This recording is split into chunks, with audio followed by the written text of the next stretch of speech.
Swami Vivekananda once said, by the grace of the Guru, a discipline becomes a Pandit scholar even without reading books.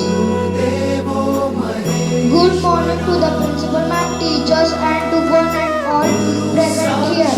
Today I am Manthan of class 5th got an opportunity to host this beautiful occasion of Guru Purnima.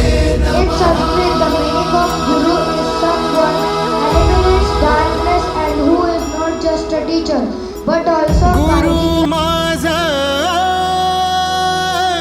गणागोत गुरु हीच माऊली